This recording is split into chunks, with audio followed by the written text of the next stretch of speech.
Hi, in this workshop, I'll be going over Java basics all the way up to creating your own Java programs. It is important to keep in mind that this is a lot of information all at once, and it's meant to help you get to the point that you can create a program for a hackathon. That being said, this tutorial may be a little fast-paced and not too in-depth on terminology at times. Open up Eclipse, you should have a screen that looks like this, maybe different colors. But before we even start creating any projects, writing any code, I want to show you something that I wish someone took the time to show me when I first started using Eclipse. Let's say you accidentally close this window or this window and you want them back, but you don't know how to get them back now. Go to Window, Perspective, Reset Perspective. This could end up saving you a lot of time later on. And these two windows on the side, we're not going to be using them for now, so you can go ahead and close them to leave more room for your code. So we're going to start by creating a new Java project over here on the left. We can call this anything we want, like RowdyHacks 20. And then right now, don't worry about any of the middle information. Just go ahead and hit finish. Don't create a module info. That's just going to mess up your program for now. Now we'll have our newly created Java project over here in the Package Explorer on the left. Go ahead and hit the drop down arrow to see the contents. We won't need to touch anything in the JRE system library. That's the Java runtime environment. But right now we're just going to need to right click on the source folder, new, and create a new Java class. So here we can call it anything we want. We can call it hello since it's our first program. In this one, we're going to want to click right here, the public static void main. This will create a main method in our program. And if you don't know what any of these terms mean right now, we'll go ahead and explain those later, but right now don't worry about it. Then hit finish. Now the IDE should have auto-generated our class up here and a main method here. So in Java, you have classes and then methods go inside of the classes. And every program will have a main method. This is kind of where your program starts. And right now, we're going to just write a line of code. You can copy mine and then we'll go and explain it.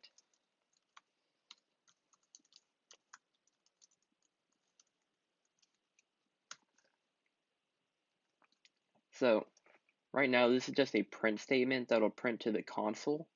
And we're going to add what we want to print out to the console in quotes on the inside. Let's write hello world. So if we created our program correctly, if we go here, click the green run hello.java button,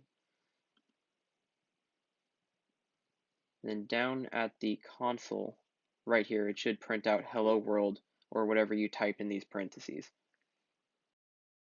Let's go over some of the basics of what's on the screen. One of the first things you'll notice is the curly braces up here at the top and then their matching ones down at the bottom. It's important to always make sure that these braces line up. This will be especially important when we're discussing loops and conditional statements. Eclipse has a helpful feature that if you click next to a brace, it will place a box around its matching brace. Like if I click this one up here, you can see its closed brace is down here at the bottom, as well as the one for this method. On line 5, you'll notice that there's this comment. This is not taken into consideration with the code because it is prefaced with 2 forward slashes. So anything I type with 2 forward slashes like this will not actually be executed. So this is one way to do a comment, or you can do /* and this should be auto-completed by Eclipse. This is a multi-line comment that will automatically grow in size depending how big you'll need it. These are helpful when you're trying to plan out something. Like you don't really know the code you're going to write yet, but you know what you want the code to do. You can add comments inside of your code. Types. The ones that we're going to be going over are going to be int, double, string, and char. These are the most commonly used ones. And we'll also be going over how to declare these as static variables, meaning we're going to assign them a value. So at first it will be type, the name that we want to use to reference them, and then we're going to set them equal to a value. And then all Java statements are usually ended with a semicolon, meaning that that is the terminator for that line. So if I want to set the name x equal to the value of 4, it would be int x is equal to 4. Double is like an integer, but it's capable of holding decimal points. So double, we'll call this one y, can be equal to 4.5. But if I tried setting int to 4.5 as well, you'll get an error because integers cannot be decimals. And string is any word or combinations of words. So string sent for sentence is equal to, this will be in quotes, happy hacking. And a char is just a character. So char C, we can even set that equal to C. Now we'll learn how to read in values from the user using the console. We saw how to declare these values statically, but to be able to read in these values, we're going to have to first import the Java utilities package, which is done at the top, import java.util. And for right now, we'll just import all of them using the star. And don't forget to put a semicolon. So to read in values, you're going to have to use something called scanner. And so it's a object, so we'll call it scanner. And this is just the name we'll use to reference the scanner. We'll call it scan. That's going to be equal to a new scanner. And since we're reading from the console, we're going to use system.in. System is the console, and .in means we're giving it input. So now using the print line we learned earlier,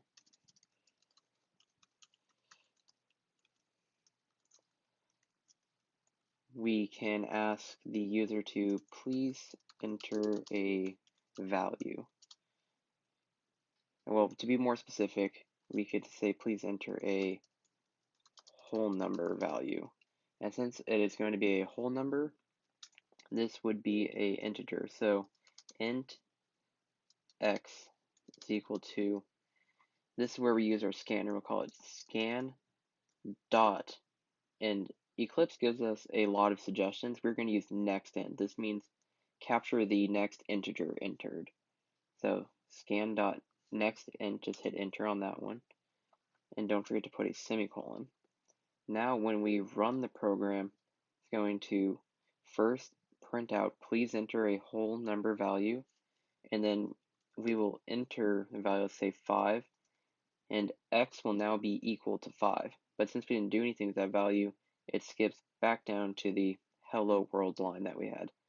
But instead of printing out hello world, we can actually change this to print out the value that we entered above. So now if we run it, and we enter a value, let's say 2020, it'll print out the value that we entered above. Comparison operators in Java. These are equals, greater than equal to, less than equal to, not equal to, or just greater than and less than. So in Java,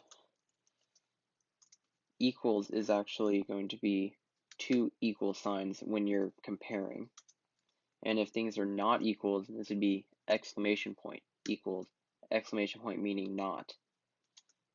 And then less than and greater than are exactly the same, but following the equals and not equals, when it's less than or equal to, it's less than then an equal sign, or greater than equal to.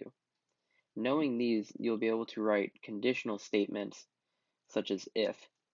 And the syntax for an if is if, parentheses, and inside the parentheses will be a condition. So we say if x is greater than 0, and then the curly braces, make sure every open one closes. So if x is greater than 0, then we can print out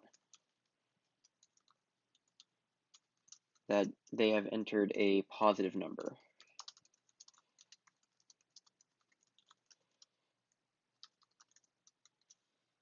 So something that Eclipse does is tell you when you have an error. Here I can see that I spelled print line wrong, but if you click over here on the left, it'll tell you that I should change it. So I'll just go ahead and hit enter on that. So this will trigger if x is greater than 0. But what if x is 0? We can account for that with an else, if, and then another condition. So if x is equal to 0, then the code inside these braces will trigger. We'll just steal this line. And then we'll say you have entered 0.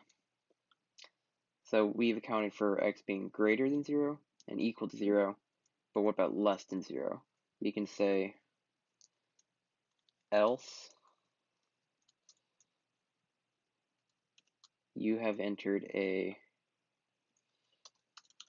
negative number. So now when we run this, we can enter positive number and get you have entered a positive number. We can run it again, we can enter 0, and it'll tell us you've entered 0. And if we enter any negative number, then we'll get you have entered a negative number. Using what we just learned, we're going to make a simple calculator program. So start by commenting out the code that we are not going to use in this. We are going to keep in scanner since we're going to use that to read an input from the user. So we can start by asking them which operation they want to perform. It can be a subtraction, an addition, multiplication, or division. And let's change this to a print so they can enter it on the same line. And since these are all characters, we're going to declare a char, and we'll call this the operator. That's going to be equal to scan.next. And if you remember before, we used next int, but there is no next char. So this requires a bit of outside the box thinking. It's just going to be next, which will capture everything, but sometimes it does autocomplete, just next. And then we're going to use char at 0. And let me explain what that means. Scan.next is a string, or it's a token that evaluates to a string. And then char at 0 just means the first character in that string. So this will only take the first character entered, which would be one of these operators. So we can check this by writing operator in a print line and seeing if it's capturing our input. If we want to do subtraction, it prints subtraction. So we know that this line is working. Now we're going to need 2 inputs.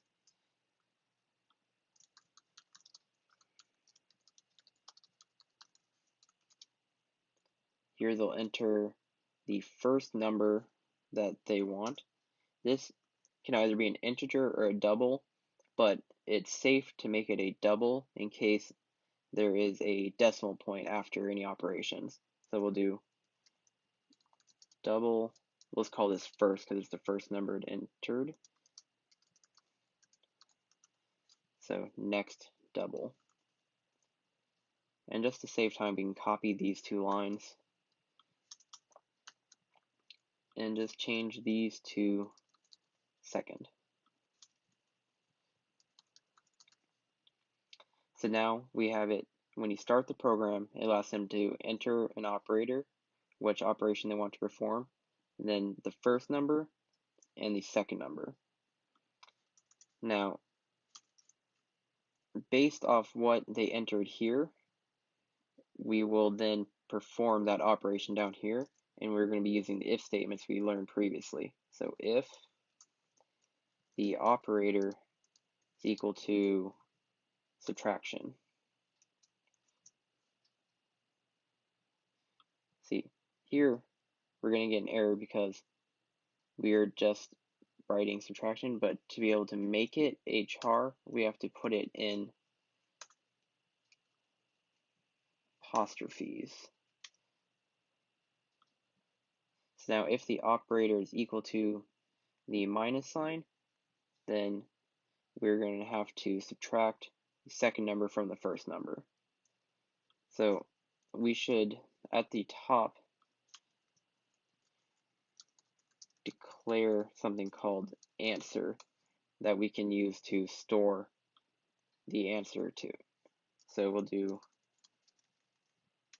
answer equal to first minus second.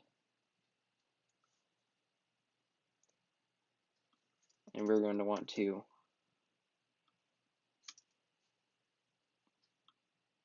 print the answer is, and now we're going to have to do something called concatenation.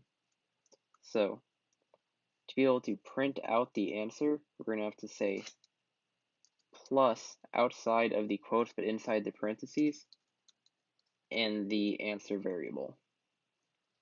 So we can now test this. We only have subtraction set up right now, so we'll do subtraction, and to the first number we do 20 minus 10, and it should say the answer is 10. You'll notice it's 10.0 because we did make answer a double. So we can now set up the else if statements for any of the other operators.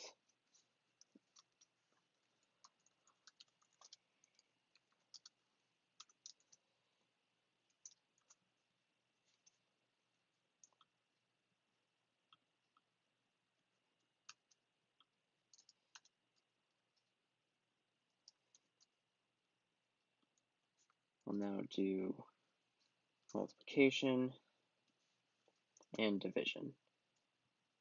Now inside the braces, we will just change the operation being done.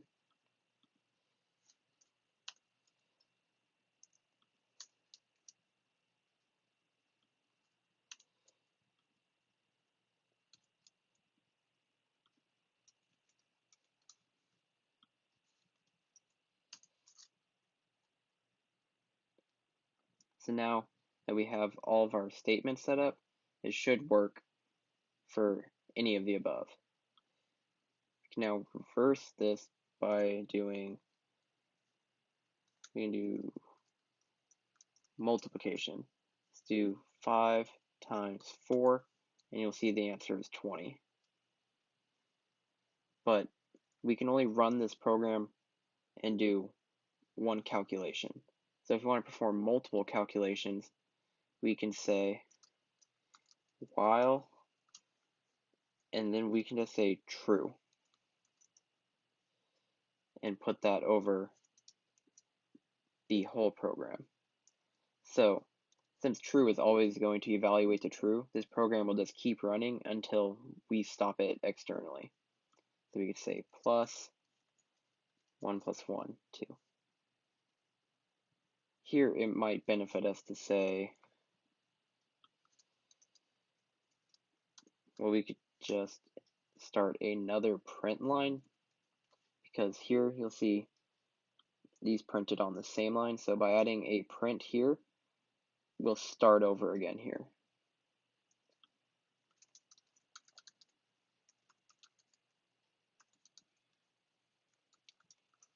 And if you're just printing a blank line, you don't need to put anything in the parentheses.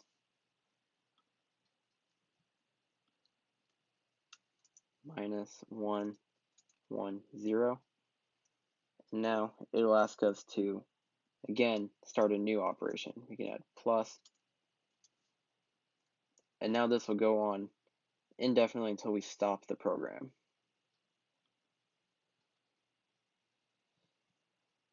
And this is how you make a simple calculator program. For this next section, I went ahead and made a new class. And just a reminder, you can do that by right-clicking Source, New, and a class. You just type your name here, and I checked here to automatically generate the main method, but you could also just type it yourself. So right now we're going to be talking about arrays, and an array is a collection of like type variables. And what I mean by that is they can be int, char, double, string, basically any data type, but those are the four main ones and the ones we've previously covered. And they can be declared two ways.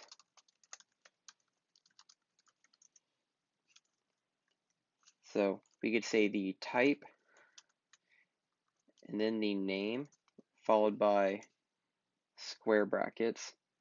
The square brackets are an easy way to recognize arrays, or we can do type square brackets and then the name. An example of this would be an integer array, and we'll call it array int since it's an array of ints. So right now we've initiated the array, but we haven't allocated any memory to it, so it's not ready to actually hold any integers.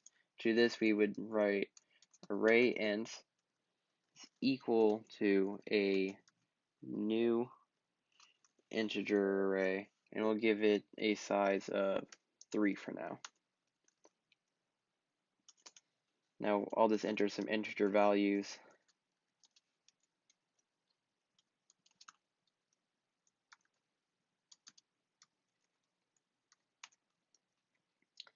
Right now, these two things are not connected, but we will be able to populate this array with these values.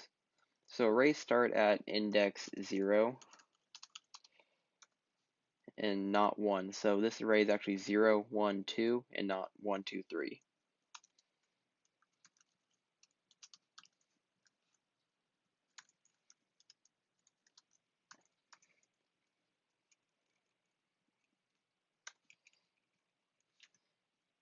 So what this means is the index 0 is now equal to x, which is 1. So the first element in this array is now 1.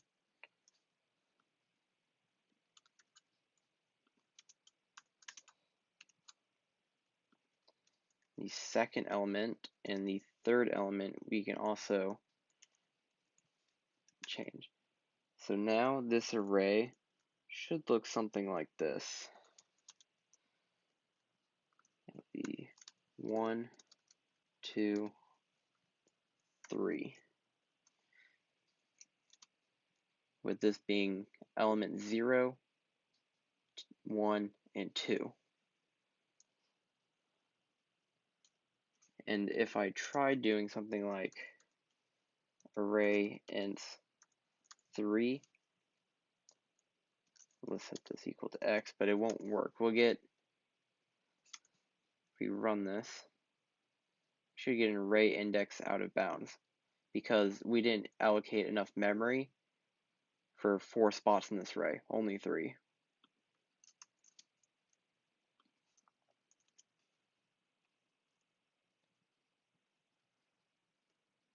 So an easy way to print out the contents of the array is a print statement.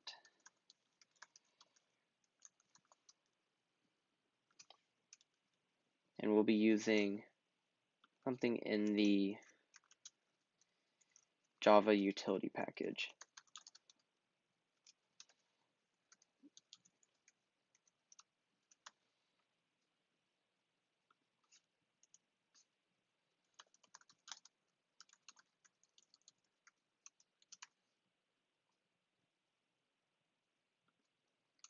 There's an arrays part to the Java utility package that will allow us to print this easier. So it is arrays.toString.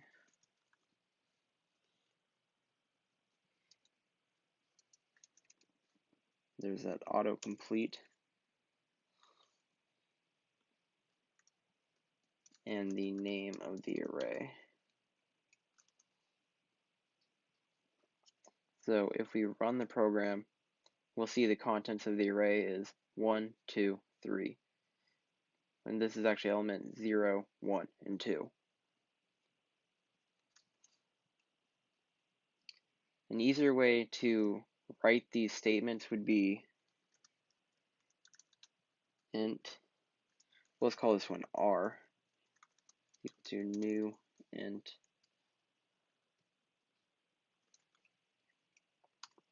This is taking both of these lines and combining into one more efficient line. And to populate the elements of this array, we're going to be using something called a for loop. We're going to need a integer for this. The syntax is for I at a position while I is something. This one will do arrays dot the length of the array, and then I increments. And I'll take a moment to explain this a bit better. So here we declared the integer I, and then we set I equal to 0. So I right now is 0, and while I is less than the length of the array, this will increment one time up until it is no longer less than the length of the array. So we'll say array at index I, which will go 0, 1, 2, and not exceed the length of the array. Set it equal to, here we'll set another integer, set equal to num, and something, here you see plus plus, which means plus 1 each time, but you can also do things like times equals 2, and you'll see what that does in a second. Copy this line,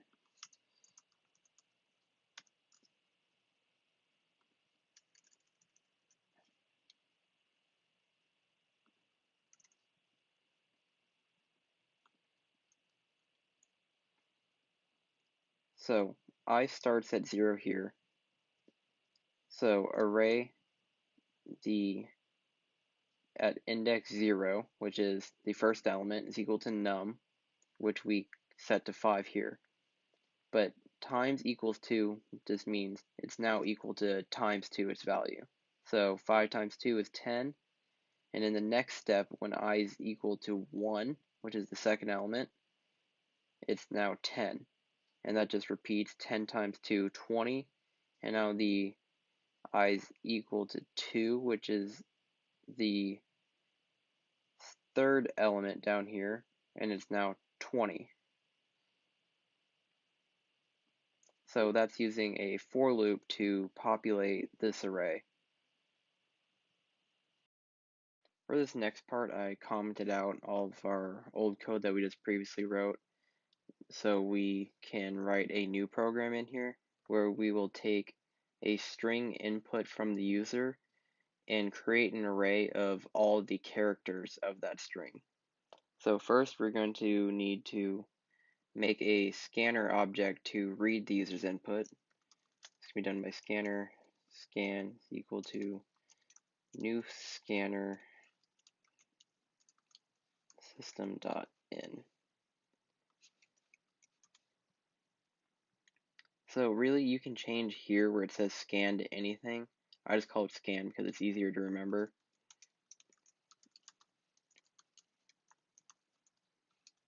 And we're going to have to prompt the user to enter a string.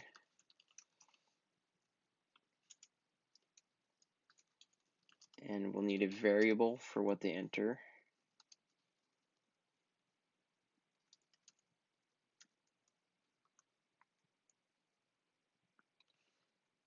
So there is no next string. What we do is next line. You'll see here that next line will take in a string from the scanner, and it says everything they enter in the next line will be stored in this variable.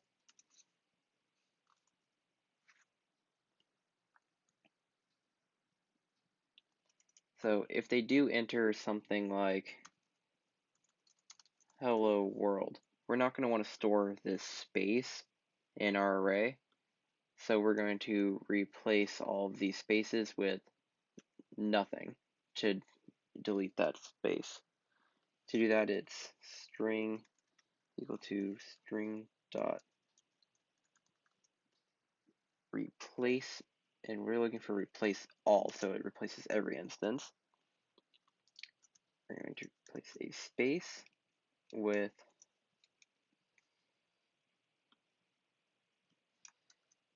nothing. So now every time it finds a space, it'll delete that space. Now we'll need to make our character array to hold all the characters. Let's call it CH.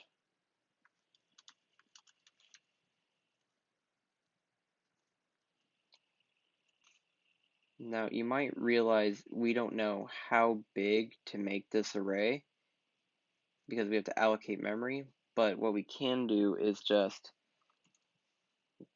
do the string or the name of our string dot length, and this will give us the size of our string and the same size of our array.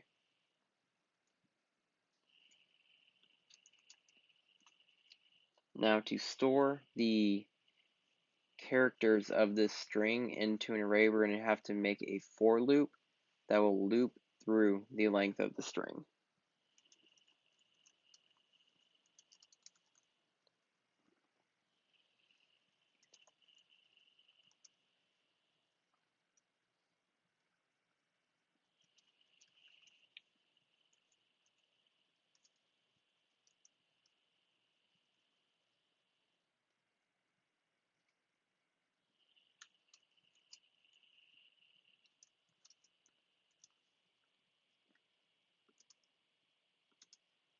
Once again, we have I at 0, and while I is less than the length of the string, I is going to,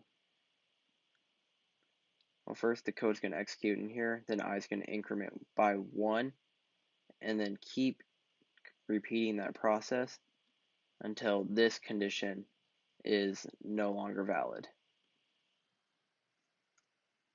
So we'll do character array at index I, and we'll set that equal to string dot the character at index I.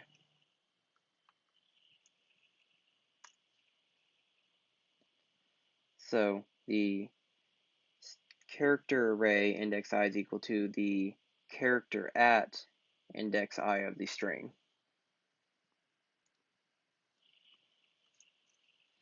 Now if I steal one of these print lines,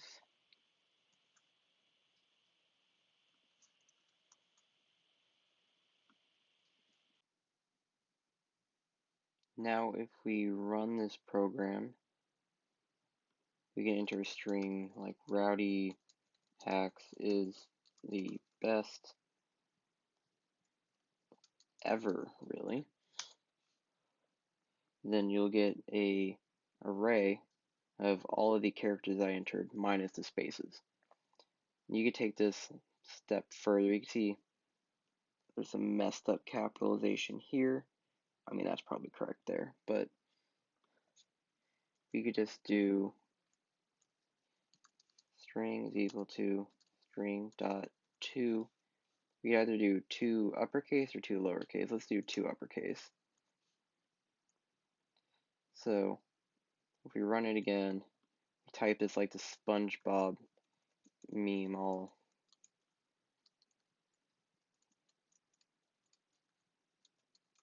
crazy looking.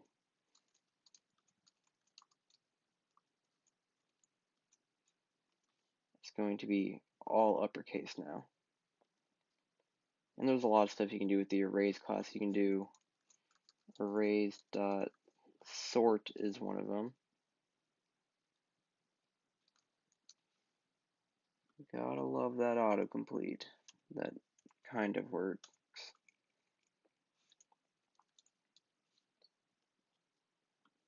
Now, if we run it, we'll get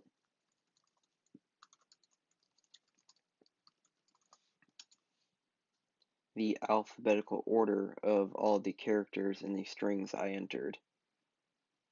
If you do this with like an integer array, you'll get the numbers in ascending order. So lowest on the left, growing to the higher numbers as you move right. It's definitely worth checking out everything that's in the java.util.arrays because there's a lot of helpful little cheat things in there that you'll probably end up using in your programs. Now we're going to create another class for a new program, and we'll call this one random because we're going to learn how to generate random numbers, which is used in a lot of game logic. So in random, we're going to have to again import the Java utilities package.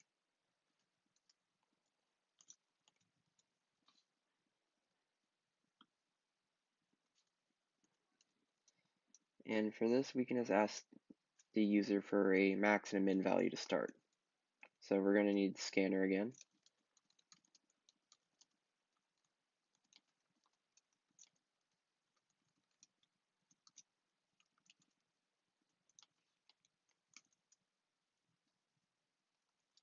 And we'll prompt the user.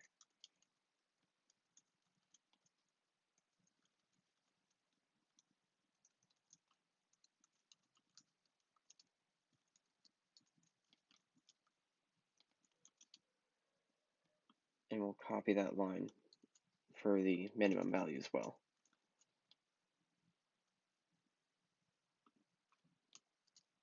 So to make this simple, we'll just make them integers. Int max is equal to scan.nextInt. So it captures the next integer entered. And we'll do something similar for this one. We'll call it min for a minimum value.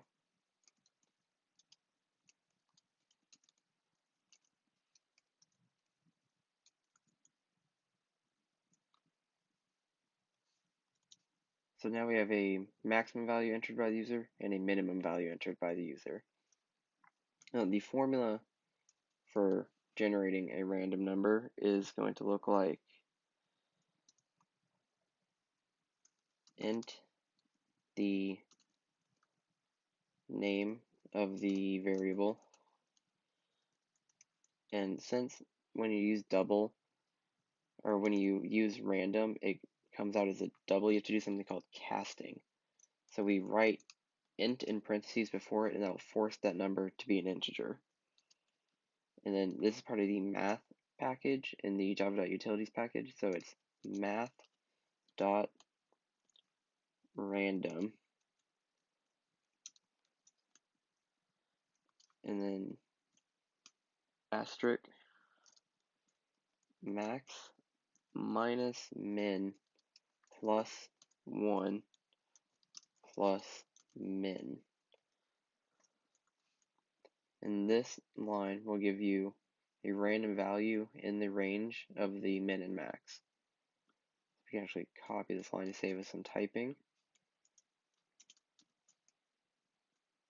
And it technically will work just like this, but we'll call it random int.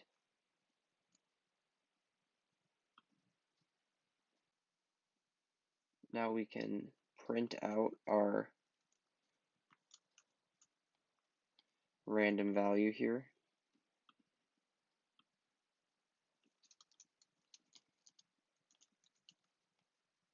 Make this a print line. And using the concatenation we learned before,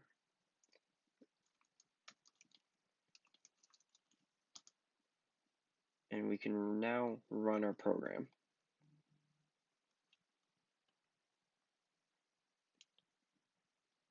So we'll enter a max value, let's just say 20, and a minimum value of 1, and generated the random value 15 as a value between 20 and 1. This can be used for things like rolling dice or calculating hit points in a game. Like if you want to make a D&D dice roller, you can use this for the different die in the game. Up until now, all of our projects have been run out of the console. So now we're going to create a graphical interface to interact with our programs. To do this, we're going to need to create a new project. So here we'll right click, new, and it's not going to be a Java project. We're going to go down to other. In other, you'll have a lot of different folders here. Select the one that says Java FX, and we're going to create a Java FX project. So we can name this, we're going to make a calculator right now, so we'll call it calc. And everything in here should be fine. Next, and deselect create module info.java file. We're not going to need that. Next again, and change the language right here to fxml. And you can change these, for just because this is an example, I'll leave them as sample and sample controller, but you can name them anything appropriate to your project. And when we hit finish, we'll notice it's created the project, and in the source we have the application package, and inside there it's automatically generated our files that we'll need to make this program. So if you open up main.java, this is where our main method is that we previously said every program will have. And then we have a controller, which is where we'll actually type the code for our program. Application.css. A CSS is a cascading style sheet. You can add code in here to uniformly format how your application will look. And sample.fxml.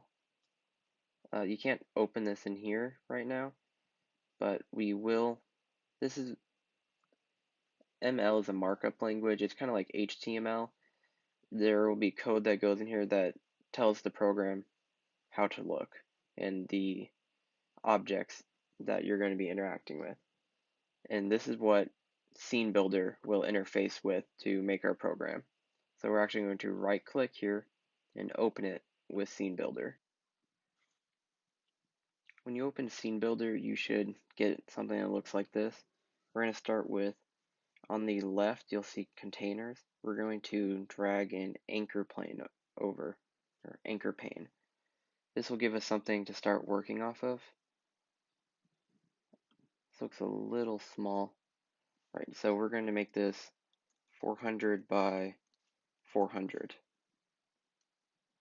That's the default size of JavaFX programs, but you can change these numbers. Make sure you change them in your main.java file as well. So we can start by adding some controls to this.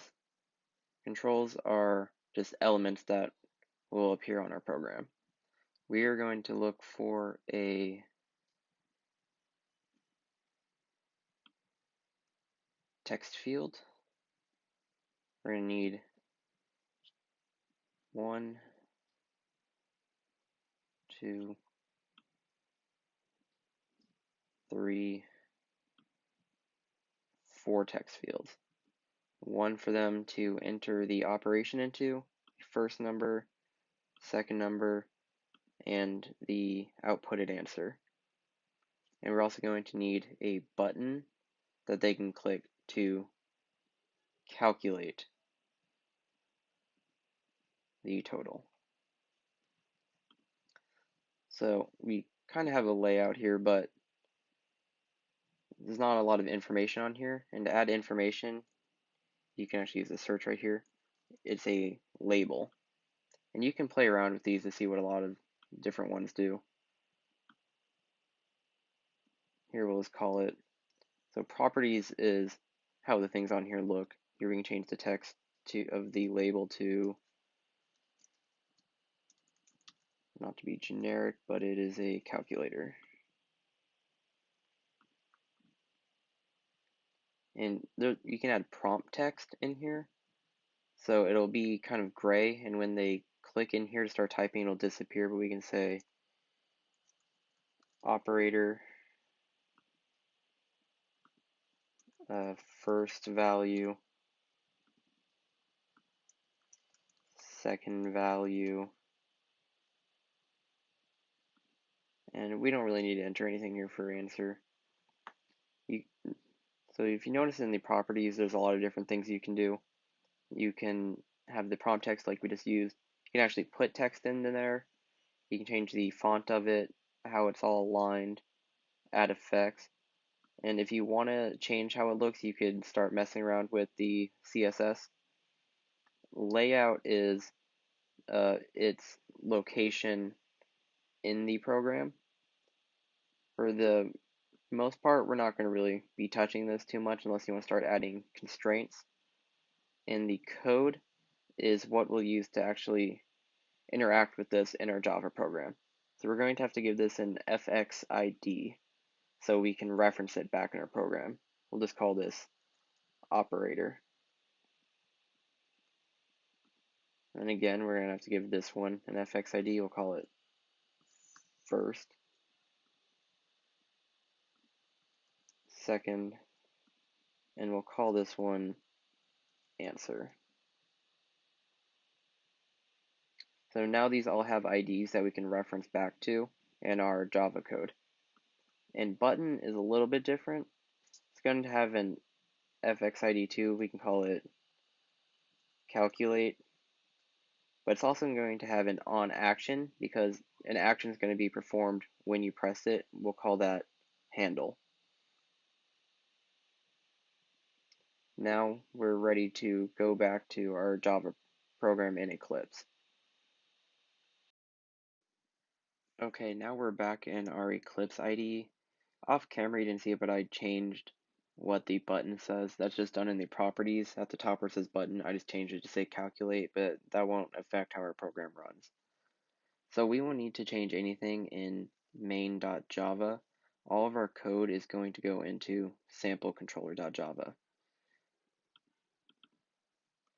But also if you want to see everything in our fxml, you can right click it and open with fxml editor here, and you should see all of the code for everything we just put on there. If not, go back and hit save in JavaFX and check this again.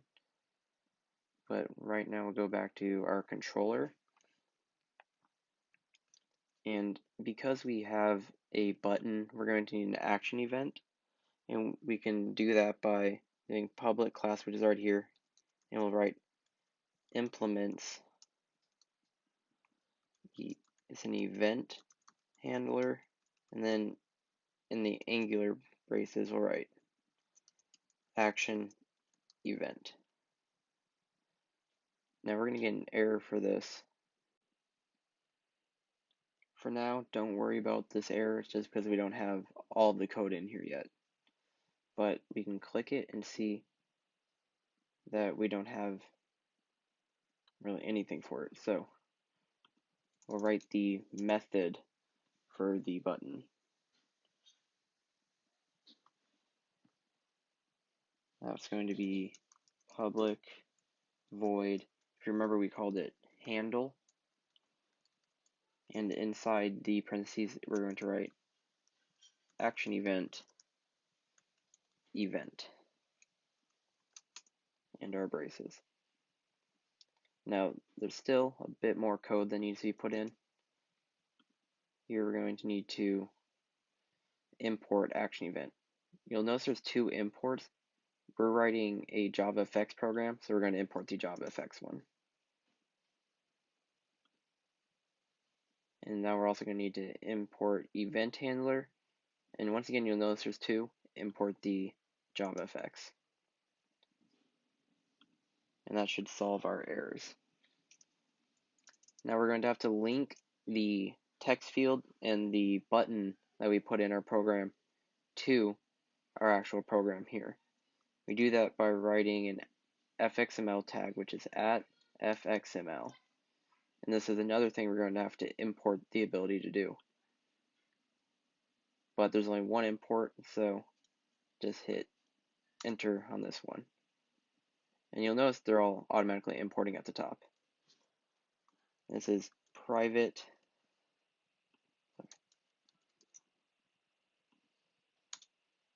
say private text field, which is what we put on there. And we called the first one first. Now we also don't have text fields imported, so we're also going to have to import those. So add fxml is saying it's going to be in the fxml file. Private means it's only able to be accessed in this class, and it's a text field, and we called it first. This was the fxid that we gave it in Scene Builder. So let's go ahead and create our other ones too. We had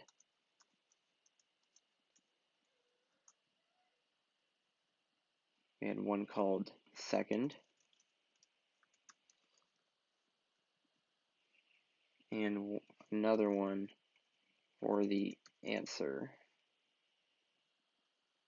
Oh, we're actually missing one. The operator that the user first enters. And now we also had a button that we would use to calculate. And that's similar to these, so it's private, and we're going to have to import this again. Button.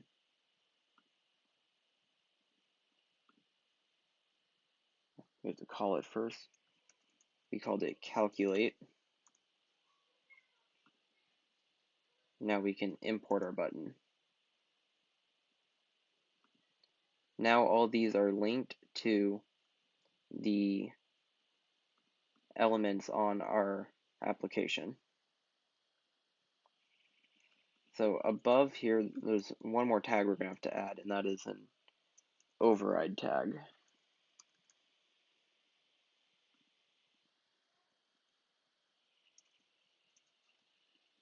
So this is now linked to the text field where they enter the operator, but when they enter the operator on there, we need a way to get what's actually in there when the button is pressed.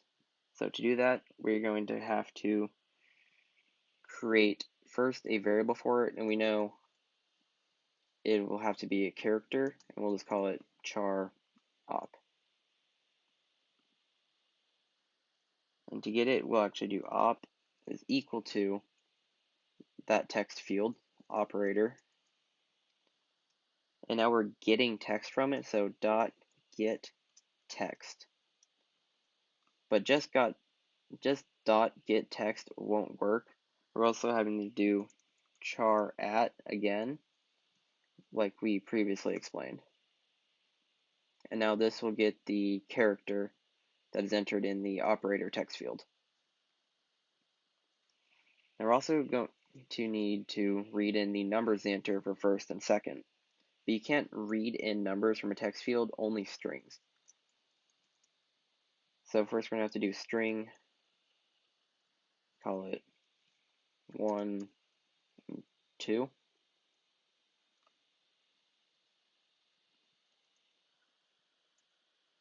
And then 1 is going to be equal to first, which is the text field for the first value. And we're going to get the text from there. Now this is a problem because we can't perform our operations on text, but what we can do is set up some doubles. We can call them,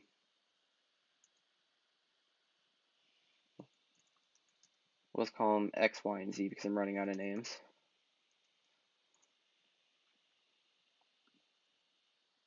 And we can do X is equal to double dot parse double.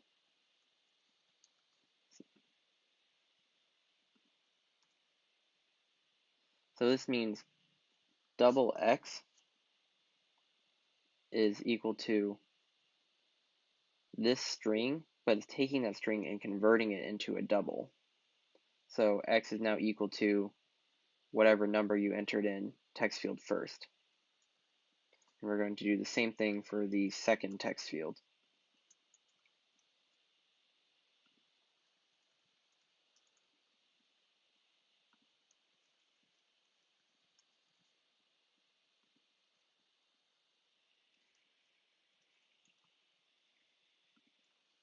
So now y is equal to the number in our second text field.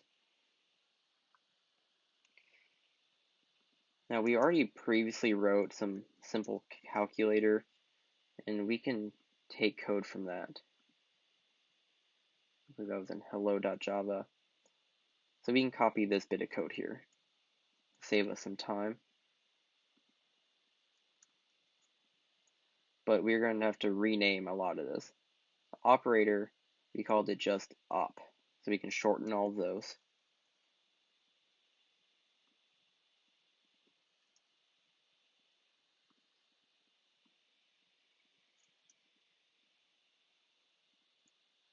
And then our answer is actually going to be z, which is a double we defined up here. So all the answers are now z.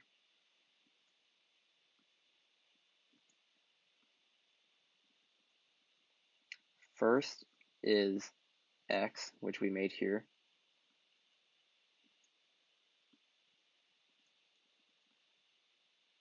Now that I'm changing all this, I'm starting to think it might have been faster just to type it. Second is y.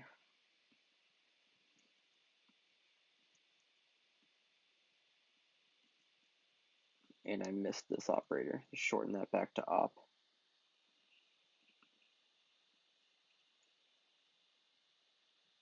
Now we can try to run our program from main.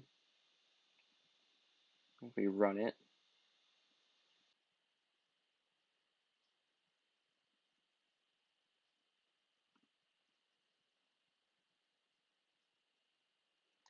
okay, so we first enter our operator, we do plus, we do 2, 3, and on calculate, nothing pops up here, but it does perform the calculation.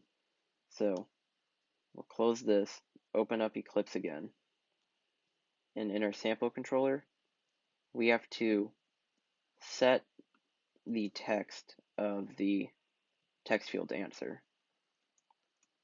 To do that, we'll do almost what we did up here, but instead of getting text, we are going to set text. So we'll just do answer dot set text. But the problem is z, our answer, is a double and not text, and we can't set a double into a text field. So to get around this, we're going to use a trick with concatenation like we learned earlier. We'll just do a blank space before z that doesn't actually have any space and just concatenate z to the end of it. So it's like it's reading a string. Now we can run it again. We'll do addition same way we did before, 2, 3, and calculate it. Now if we want to try again, we can do division, we can do 10 and 5, and we'll get 2. And now we have a working calculator. And of course this can be improved upon if you actually wanted to create different buttons for 0 through 9 and buttons for all the different operators. You could of course do that and just get the value depending on each button they press. There's a multitude of ways you can improve upon this calculator. This is just a basic one to get you familiar with how to create a graphical interface for your Java application.